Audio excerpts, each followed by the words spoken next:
Okay, welcome to another episode of Reflections of a CEO. Today I am joined by my co-host, Cody, president at Jakt. Cody, say hi. Hello.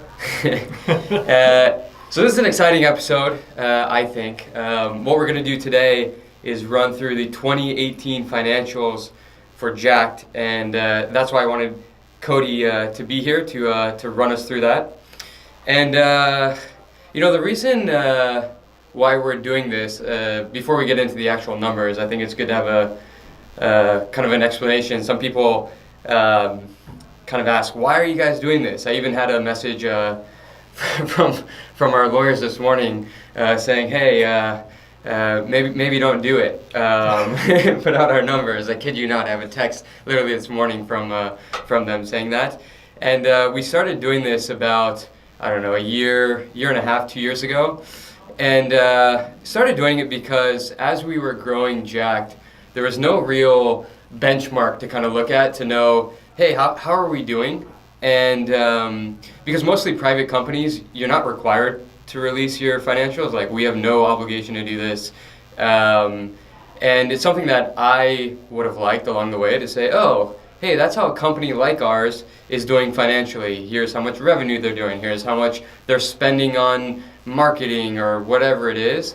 And so we decided, hey, let's just be that company. Let's do it. So we started sharing our financials, throwing them out publicly, and people were also wondering, hey, what happens when if you have a good month versus a bad month? And it's like, hey, if we're gonna share it, we're just gonna be open about it all the time. So anyways, that's when we started doing it, and we've kept doing it over the past year and a half or so.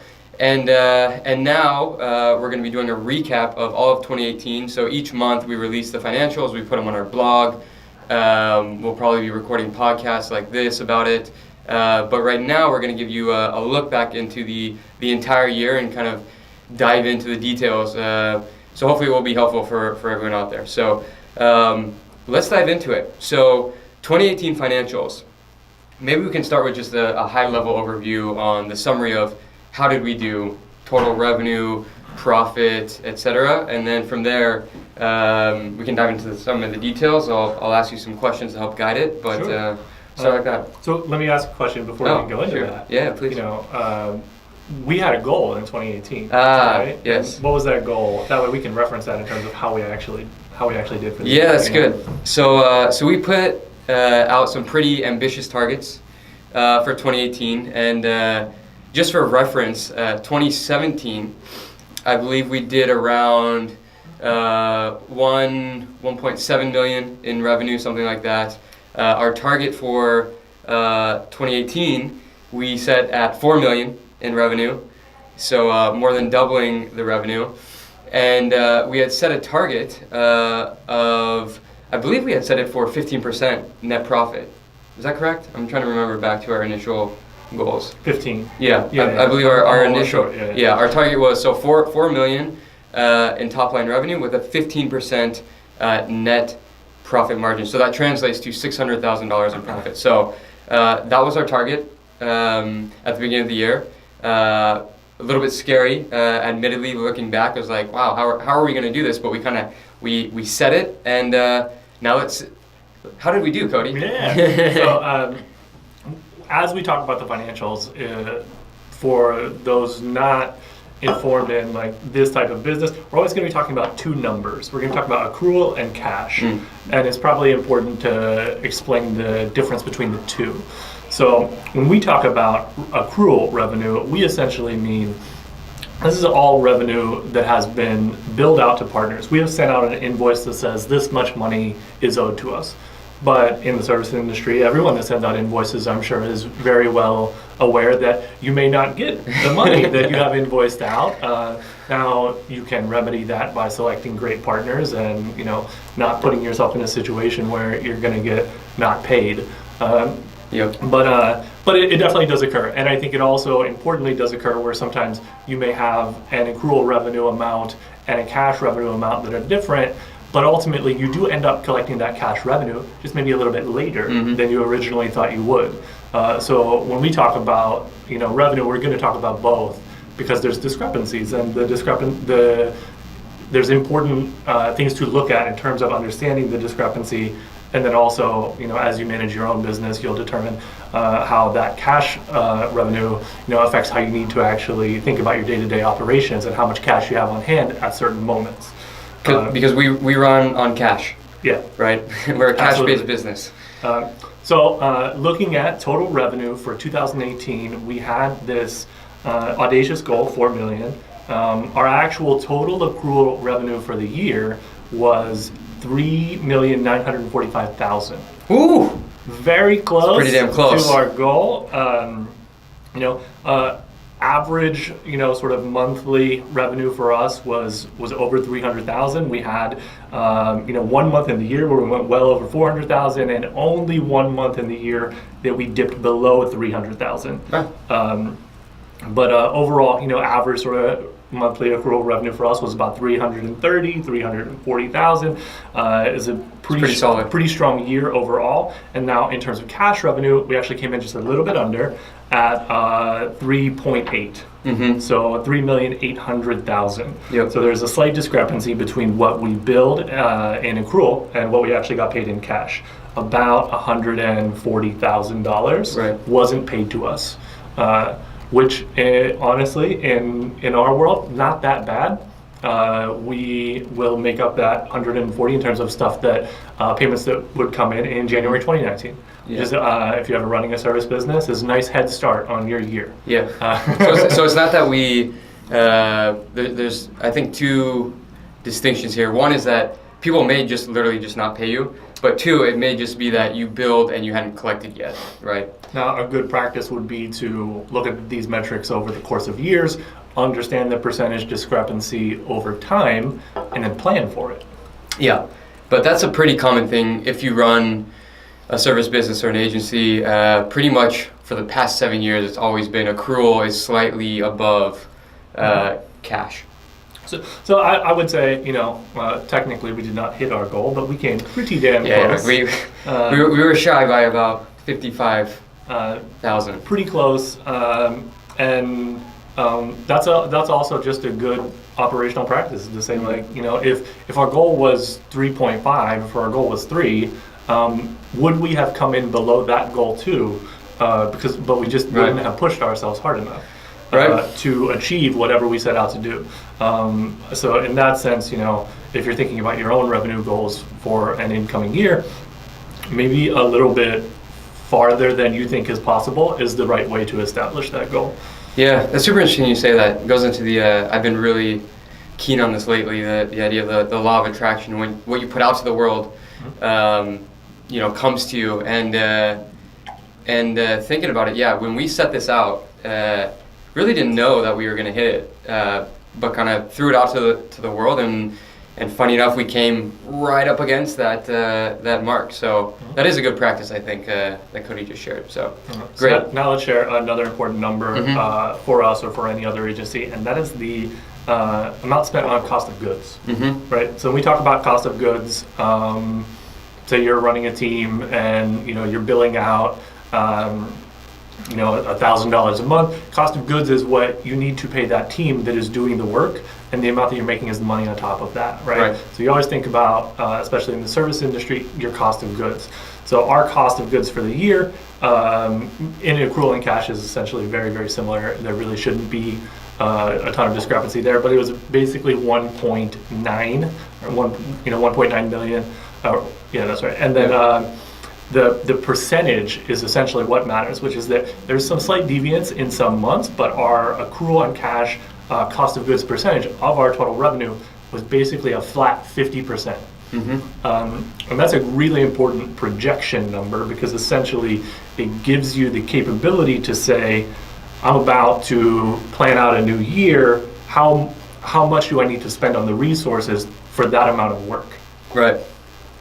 So some agencies, and then when you have internal ops people, your goal is to optimize that number. So we were, we averaged out 50% for the year. Some months we were 45. Some months we were, 1 month we were 58%. So you really want to optimize that number And it's kind of a balance between 50%. I think is pretty standard, and a lot of That was people, actually our target for the year, by the way. a lot of people would be very comfortable with that number. But if you can get your cost of goods percentage revenue down to 45%, Right. then you're going to get a little bit more top line revenue. But the balance and the question you're always asking yourself is, who is this team? Who are the people? And do they provide a high quality of work? Right. And are we doing great work for our partner? And is our service something that we're proud of? And if you can do that while optimizing your cost of goods percentage, then you're doing both. Right. That now you can also whittle your cost of goods percentage down, and you'll see this with a lot of offshoring agencies where like their cost of goods percentage is extremely low because all of their work is outsourced to the Ukraine or to India, and they say like, well, this is really, really cheap, and we just make a huge upside on it. But that, you may not be comfortable with the quality of work in that situation. Yeah, I think it depends on the industry, right? So we're talking about our specific type of agency versus other ones. There is like this balance between cost of goods sold, and there's a trade-off between your profit and quality of work. So, for us, we're at 50%. Maybe we try and get that down even to 40%. But there is this threshold, I think, where, and I think it varies for everyone, where all of a sudden, if you cross a certain threshold, your quality of work is just going to dip. And then what's going to happen is later, your revenue will go down and profit goes down. And, or your team will be overworked because or you're trying that, to maximize time, and everybody is literally 8 to 10 hours a day, allocated to project work. They're working They have 80 hours a week. And, that's how you get it down. So it's an important number, and I think it's one of the more valuable percentages to understand how you've been working at applied to your incoming months in terms of like, well, if I think I'm going to get this, if I'm going to land this big 200K, 600K, $1 million project, I can project down what I'll need in resources for that because we run it pretty tightly throughout the year. Yep. And then I think maybe the big number that is the one that matters is in our case profit. Yep. So profit comes in accrual and cash, just like anything else. After you remove the ops cost and the cost of goods cost and anything that we're spending on marketing, you end up with your gross profit and your net profit at the end of the day. So gross profit for us in cash and accrual was essentially very similar. That slight difference in terms of the top line revenue also is displayed here, but it's about 1.9 million, and same thing, about 49-50%. Yep. Which makes sense, right? You take the revenue minus the COGS, and you get the gross profit. So, but that is not total. That's not what we keep. So gross profit that's the rest of our money, but then everything below that is where you start to really ask the questions about how are you running your business and where are you spending your money. Cost of goods you have to have because you have to service the work that you're selling. But everything after in this 1.9 million, this is kind of our play space. And it's like, how much are you allocating to internal operations? How much are you allocating to marketing and sales? So on and so forth. Right. So we can get in the weeds on those actual values, unless you want to stay around gross profit. Let's do, maybe we get into the net profit number, but then we go into the details of how much we spent on marketing, finances, whatever. So in terms of net profit, remember what Anthony said, our target for the year was 15%. In terms of actual net profit in accrual, we ended up at $865,000, which is a 22% net profit margin. Yeah, so that's quite a bit higher. $265,000 higher in profit and 7%. Yeah, that's it's pretty good. That's accrual though. So and then in terms of cash, which is really what matters. How much money we actually got?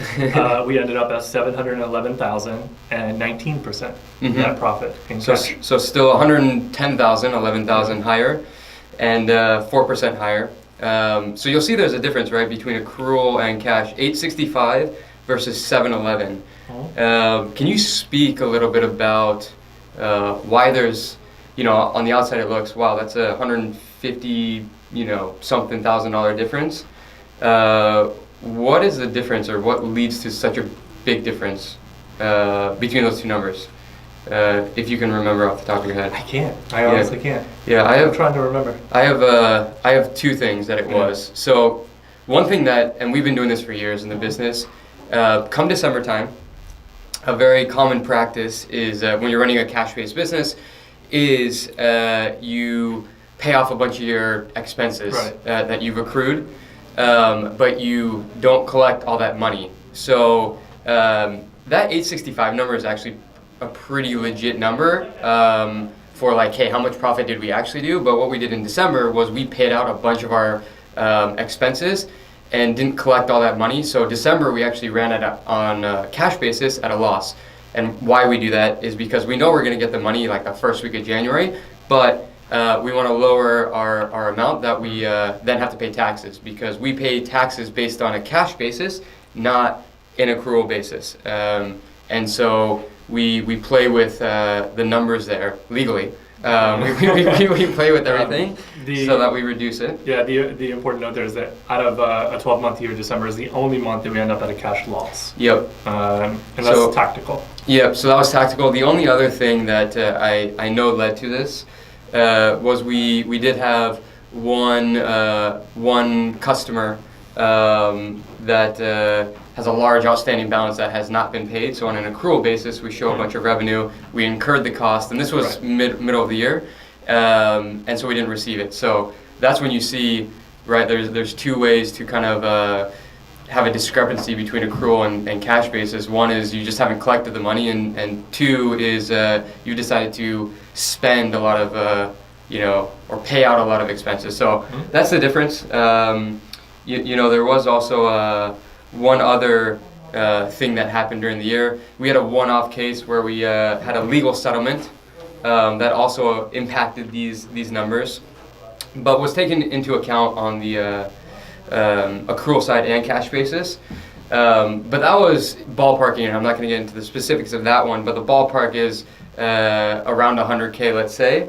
So actually, when you look at the numbers on an accrual basis, if you add that back in, instead of 865, you're looking at 965, right? If we didn't have that one-off unique legal settlement, and then on a cash basis, instead of 711, you'd have 811. So pretty close to that, at least on an accrual basis, pretty close to the $1 million mark, which is pretty cool. Nice, yeah. That $1 million would have been a 25%, 25% profit margin, which is, industry standard. I think a lot of people are very happy with 20. We set 15 because we thought that we would do some pretty heavy reinvestment throughout the year, and we even did. We increased our marketing spend. We'll get into that in a second, but there were some months where we were running a marketing spend upwards of $40,000 a month. Even having that spend, we really came in around, very close to 20%. It would have been 25 without that settlement. And 25 is a really strong number for an agency of our size as well. Super healthy. That's a number that we'd be very happy with. Really happy with these numbers too, because it's above target. So let's actually dive into how did we actually get to the 22 and the 19? So just as a reminder for people, right? You have revenue, you take out your COGS, and then you're left with an amount. And from there, you have operational expenses like marketing and sales, finance and accounting, rent, any of those things. And then once you subtract that, you get to a net profit number. So essentially what we're saying is we had ballpark 30% of our costs, were due to these operational expenses. So can you break down some of that? Sure. If we have it? Yeah. So let's take a look. Really easy math would be like, let's take all that money that we made for the year, let's say $4 million. You immediately subtract $2 million because it's going to go to your cost of goods. So you have $2 million left over. And then how do you break it up? Where do you spend it? This is the most interesting choices that you get to make as a leader in your organization, because it's not. There are great percentages and great recommendations in terms of how much you spend on something, but it's not a guarantee. It's really a choice. So in our case, after you remove cost of goods, which in a design and development studio are designers, our developers, our project managers, and our product managers, then you have all other active resources that are employees in the company. Right. Those include internal operations people, internal finance people, executive team that are not allocated to projects. Those all represent the salary base for people in your OPEX, in your operations team. Right. And then you add into that OPEX the costs of everything like rent, literally anything else you could imagine. We should probably share out a spreadsheet for this at some point, because there's a great way to plan for your year and make sure that you're accounting for the things that you know you're going to spend, right? Like we know we're going to spend $200 a month on food and so on and so on, and I'm going to have a couple of dinners, and etc. All of that stuff you account for, and it gets worked into your OPEX cost. So for us, our OPEX percentage, our total spend on OPEX for the year was about $870,000, and the percentage was about 22 or 23%, whether you're talking about accrual or cash, respectively. That is pretty standard and pretty recommended percentages, but it can be wildly different depending on the size of your organization and where you're at. If you're a 5-person team and everyone works on projects, you're just getting started and everyone is hustling to grow the thing, then your OPEX cost is going to be really low, because essentially everyone is a cost of goods cost. Your OPEX cost starts to increase the minute you've reached a scale where you need to have people working on things that aren't project work. Exactly. Yeah, so thinking back, for us, we didn't start really incurring OPEX costs until we were maybe, 10 people. We probably, in hindsight, should have started incurring, before that. But, when you're only a couple people, like Cody said, you're not really incurring it. At our size, though, you start incurring some good costs. And, maybe initially you're just spending on rent and maybe some internal operations people. And then as you start growing, you start spending more money on marketing and sales. So maybe that would be an interesting one is, I was always curious about this for other people. When you're running a business of this size, how much do you spend on marketing and sales? So marketing and sales was next, and then it is really the only other remaining spend that gets factored in before everything else comes out as profit. And for us, marketing spend, even with the increase that we tactically decided to make this year, which is like we're going to go in and spend a little bit on marketing. We're going to kind of start throwing our weight around and seeing how this plays out. Even with that, we really only invested about $250,000 into marketing, $254,000 exactly, and that actually only mapped to 6% of our accrual revenue and 7% of our cash revenue. Right. So in truth, our marketing spend would actually be light for organizations of our size. That's actually true. I think at the start of the year, we had projected out to try and, when we looked at $4 million and where we're spending money, it's all just a game of percentages. So we said 50% on COGS. I think we had line items in there actually like 10% for sales and marketing. Which would you say that's pretty like industry standard? Yeah, like 10%. 10%. So it's a real light. And you could even increase a little bit when you add in a robust sales organization. So if you have a robust sales organization and a dedicated marketing team, I could see you go between 10 and 15. Right. But we're actually light, and we should even tell the story a little bit of how that year went, right? So we had a sales biz dev resource for 3 to 4 months of the year, who sourced some new relationships, but ultimately the resource didn't really work out. Just wasn't able to bring in and source enough work to make sense for it to be a full-time resource. We also ramped up an internal marketing team where we had a full-time marketing lead, a marketing contractor working on ad budgets and paid and the conversion funnel, and then we also had a content writer on team as well. But we ramped up that team and kind of ran it as an experiment for a few months. But good analysis of that marketing funnel and performance essentially determined that we weren't really able to bring in enough new work to maintain that spend. Right. That spend, just as we kind of talked about in the initiatives podcast, if you haven't listened, go back, listen to that one, it's pretty interesting. But that spend starts to feel like a burden, and you have these resources and you need to really map them to performance. So we ran that experiment and the performance wasn't there. So we parted ways with some of those resources, and now coming into 2019, we want to look back on that marketing budget and be a little bit more tactical and a little bit more performance driven. So could have spent more, but I think as you kind of graph this stuff out and look at your year, looking back at our year, I'm happy that we didn't spend more, because I feel like had we would have just spent more money without doing good analysis in terms of how to get the most value from the spend. Yeah, I don't think in theory, what you want from your marketing and sales spend is you spend more, so then your revenue goes up and your profit goes up.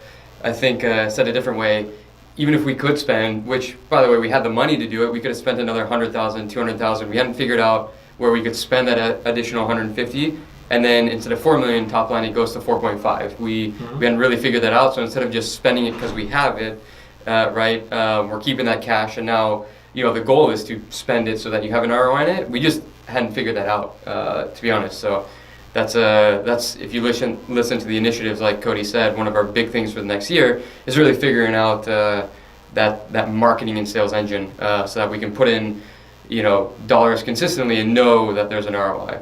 So that does beg the question, if marketing and sales wasn't working too much or as well as we would have hoped, how did we get 4 million in revenue? Good question. Magic. Our total revenue for the year, the 4 million, essentially came from, there's about 1 million, if you round it up, about 1 million came from new projects started in 2018. Right. There was actually 3 million that came from projects that had started either long before or slightly before 2018. Yep. Just as an agency kind of metric, you always want to get an idea of the balance of when you have a partner, how much subsequent work comes on after that initial project and carries on for the next year or years. You could call it your upsell value for a given partner. If you look at this balance for us for the year, we had an extremely high upsell value per partner, which is that we had started a bunch of big projects at the end of 2017, and they continued on through the entirety of 2018, and really resulted in a lot of our total revenue came from those projects. Right. Which is great. So that's a plus. But we also wanted to be actually bringing in more new revenue. So that is maybe one of the bigger downsides of our sort of analysis of how 2018 went would have been ideally the balance between pre-existing 2017 project revenue and new revenue was a little more even. And had that been the case, we would have gone 6. Yeah, we would have gone to 6 million in total revenue. Yeah. That's what I think your analysis there, before you say one more thing, is you can look at the whole year picture, but what's interesting is if you just look at it and you say, wow, you guys did great, 4 million, broke the net profit number. If you just look at the numbers, you're like, what's there to be upset about it? It's not, maybe upset's not the right word, but once you dive into the numbers, you start realizing, hey, actually, we left money on the table, so to speak. Like, we could have actually done more than 4. We could have done 6 had we actually kind of done a little bit better on the sales side. Yeah. In good other sort of metrics related to that are that we started 24 new projects in the year. That means an average of 2 new projects a month, which is a great number to keep in mind in terms of how you want to project your growth, and also how you want to plan out your team's attention, and say you have great kickoff resources that need to be there to help shape new things. You need to think about how many new projects are starting on average and what that maps in terms of new revenue. Were those all new projects for new partners, or are some of those new projects for existing partners? I need to double check on the metric. Yeah, I need to double check. But if I just eyeball it, don't want to put you on the spot here. Yeah. I was actually curious myself. I don't remember that one. I would need to check if we the discrepancy in what that would be for us is if we signed a new SOW. Right. And it wasn't just an extension on an existing SOW, then it would be considered as a new project. Right. And also, just for reference, historically, I've been running a similar type of numbers, kind of since we started. And what we found in general was, if you look back on the last year, it's typically about 50-50 new business versus existing business. So this is the first year where you really see a bigger discrepancy.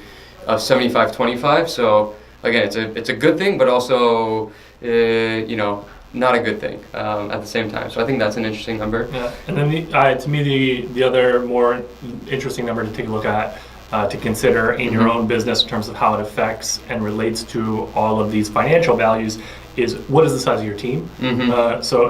Our average team size for the year was 26 people, and that's a split between contractors and full-time, salaried team members. At any given moment, it kind of moved up and down between 20 and the peak for us was about 32. Yep. And that metric is important because you can then start to calculate your revenue per person, right. Like what do you need to make for a given resource that is working on the team, but also it just helps you understand like the amount of organizational carry that you have across the your entire resource pool. Yeah, that's a great number to look at. And another one that just came off the top of my head that, in hindsight, I would have liked to know for other people is, and I don't think we have it on this spreadsheet, we definitely have this broken up, is like how much you spend on rent. And over the year, it shifted because we moved offices and we saved some money. But I think if you average it out, and again, we have this number just not in front of us, probably around, I don't know, 12 or 13,000 a month on average, because we started the year at about 16,000 in rent. Then at one point we dropped down to 7 or 8, and now we're hovering around 11. But maybe it was like 12 through the year. So I don't know. That's like 150K on rent. Those are New York numbers. So if you're in Kansas, it's gonna go there. So as a percentage, what is that, like 5%? Or I'm messing up the numbers here, but anyways, 150K in rent on 4 million in revenue. Just so maybe that's helpful for everyone out there. Okay. Let's see if there's anything else. That's a pretty good summary. It was pretty consistent over the year, Q1 through Q4. Are there any closing thoughts that might be helpful for people, or any takeaways that you want to share with people as we're wrapping up here? Yeah, strong recommendations that I would make. Definitely create a mechanism so that when you're talking about these values, one, you can see them month over month. It's extremely important. Two, you can see their ultimate average for the year. That way you really want to know kind of what this is like.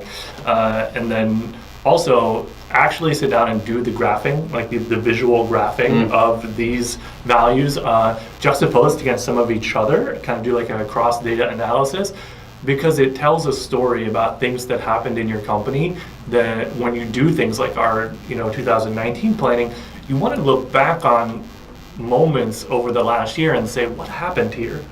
And we had some of those moments. We had a big organizational transition, like creating a president role, right. Shifting sales responsibility, working with a marketing team and then not working with a marketing team.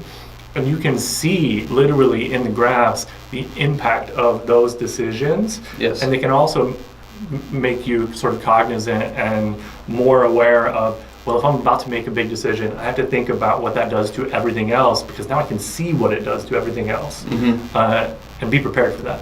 Yeah. So I think that's very important. Let's see, anything else? I think that's also just to add onto that. Numbers, and especially the financials, are really a lagging indicator. That's a term you might have heard before, but it's essentially like we'll take some action, and then maybe it might be a month later or 3 months later when all of a sudden you see the impact of it. So for example, you try some marketing initiative, and then hopefully revenue goes up in 2 or 3 months, or it profit goes down, or whatever it is. So it's really good to look at the numbers and track them, and then you'll be able to see, oh, that action we took 3 months ago, now we're seeing the impact. I think that's an important thing. One thing that I just thought of, which is really important to also note, is that these numbers, there's a big caveat with the net profit. It doesn't take into account any sort of salary or amount that I personally got paid, because of the way the numbers are done and how we're structured as an LLC is that technically as an LLC, I am not a W-2 employee. So really what happens is out of that profit, then that's where I get paid and, you know, have living expenses and that sort of thing. So that's one little note with that is that you're missing one expense, which is me. So wanted to throw that out there. And also, I mean, this would change dramatically if the way you're approaching your organization is like shared ownership, or you know, people Totally. have equity considerations, and this is really for you know, a service-based business that is owned by a single individual. Right. And you could change that in such that you do have a salary that is calculated in Right. as an employee. We just don't do it that way. Yeah, we don't do that way, and even next year we're keeping it like that next year. Last year in 2018, I was much more hands-on on an operational side.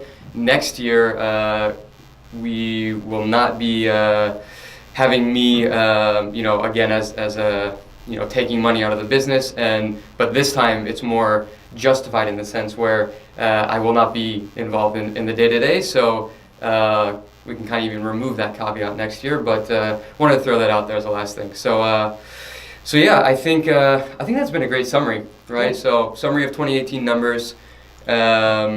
We will publish the December numbers, the Yes. 2018 summary numbers, and some of the representation of the stuff we've talked about on the Jakt website blog at byjakt.com, where we publish all of our financials. And they are there in addition to this conversation for anyone working in this industry, just getting started, to look at and to potentially kind of model against, you know, safe and sane percentages to think about your own growth and kind of approach it responsibly. Yep. So be sure to go on there if you want to keep in touch. Every month we're releasing them. So it's not just the 2018. You're going to see every month this year, January, February, March, etc. So go check that out. So on that note, thank you for joining us. Cody, thank you for being here. And that's it for this episode of Reflections of a CEO. See you next time.